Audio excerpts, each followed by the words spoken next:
Excel-də VBA vasitəsilə öz adınızda funksiya yarada biləcəyinizi bilirdiniz. Gəlin necə yaratmaq olar onu öyrədim. İlk olaraq View kod hissəsinə daxil oluram və ekrandakı kodu yazıram. Kod üçün şərhi Excel yazmağınız kifayətdir. İndi isə gəlin Murad funksiyasının nə iş gördüyünə baxaq. Cədvəlimdə ad soyad sütunundakı məlumatlar bir qədər qarışıqdır. Bəzi yerlərdə gərəksiz boşluqlar var. Ad və soyad isə kiçik hərflərlə yazılıb. İndi isə funksiyamı tətbiq edirəm. Xanadakı dəyər mətn tipindədirsə, funksiyamız boşluqları silir və mətni səliqəli formaya salır. Yəni ilk hərfləri böyük olmaqla düzəldir. Əgər xanadakı dəyər rəqəm formatındadırsa, funksiyamız onu yuvarlaqlaşdırır və manat işarəsini əlavə edir.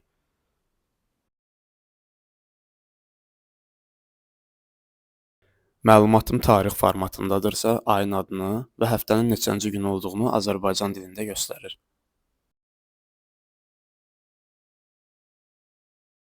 Boş bir xana daxil etdikdə isə boş dəyər daxil edilib yazılır. Gördüyünüz kimi Murad funksiyası çox funksionaldır. Yəni həm mətn, həm rəqəm, həm də tarix formatında problemsiz işləyir. Dostlar, video faydalı oldusa bəyənməyi və şərh yazmağı unutmayın. Hələlik.